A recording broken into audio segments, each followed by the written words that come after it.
Good day everyone, I am Sumalpong from BEd 3 and today I am going to tackle about the environment, the external environment and the resource dependence theory.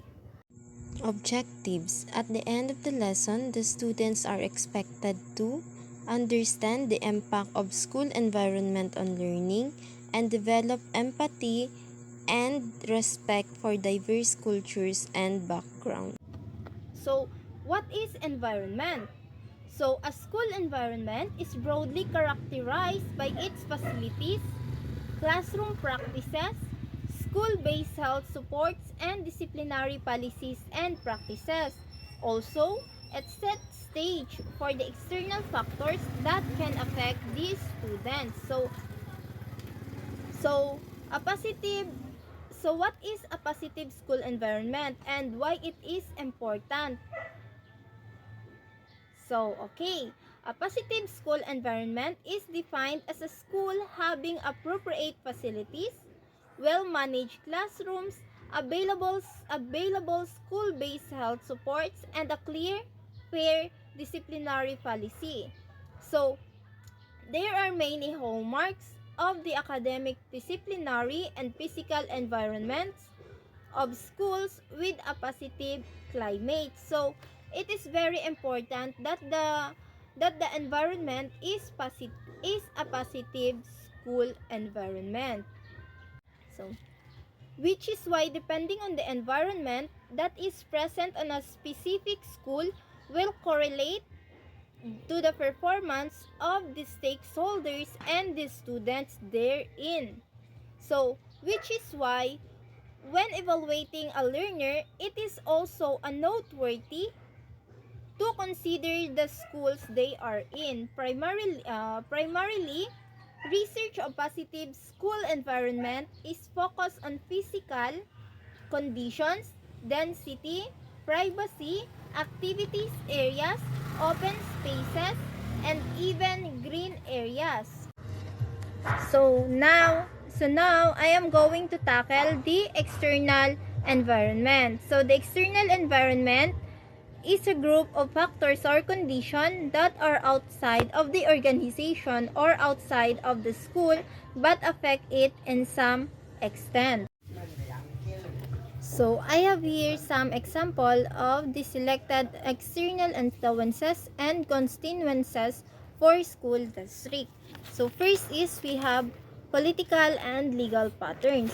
So when we talk about the political, this is governed by those who are in the government positions, which is affects how the school is being run. For example, the suspension of classes. The mayor will announce that the whole community will be suspended due to the heavy rainfall or due to the typhoon.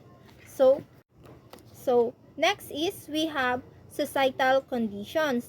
So the societal condition, it is one of the external influences and school that train the individuals or the students and the community and in the school to act or respond in a manner generally approved by this society. Next is we have economic and market forces. So the school is also affected by the economy because school is part of the community which is being run with the people who are in the position and its connection to the societal condition. Like for example, there is a problem in the community. We are experiencing downfall when it comes to the economy. So the government cannot support the financial needs of the school. So the dependence now is the school is also affected, like the salary of the teachers and the other faculties of the school and etc. So next is information technologies. So we are now in Gen Z. So it is very important nowadays that our learning system is a new normal so that student can easy access to the information, actually relay accelerated learning if exploring new ideas and given their understanding to different concept, and it foster a collaboration. So next is we have cultural values.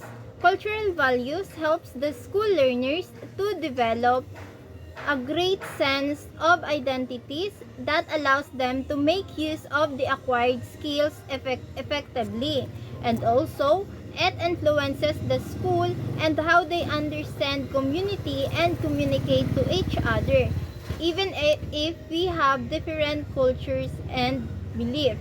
So next is we have demographic characteristics. So the demographic characteristic is it is about gender equality and the age of the students. So next, the last is the parents. So the parents cater their children, and the teacher collaborate with parents in molding the students. So now I am going to tackle about the resource dependence perspective, or RDP. So resource dependency theory in sociology, the study of the impact of resource acquisition on organizational behavior. So, resource dependence theory is that on one factor that the organization depends on its resources. So, this theory is based on the principle that an organization, such as a business firm, must engage in transaction with other actors and organizations in environment and in its environment in order to acquire resources. So I have here example of the RDP, or the resource dependence perspective.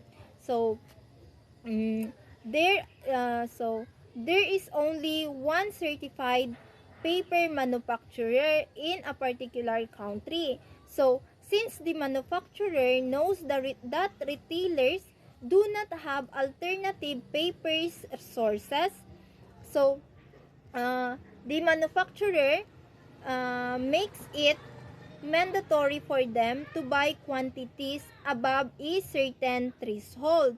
So, the retailers are compelled to purchase those quantities despite exceeding their budget. So, that is the example of the resource dependent.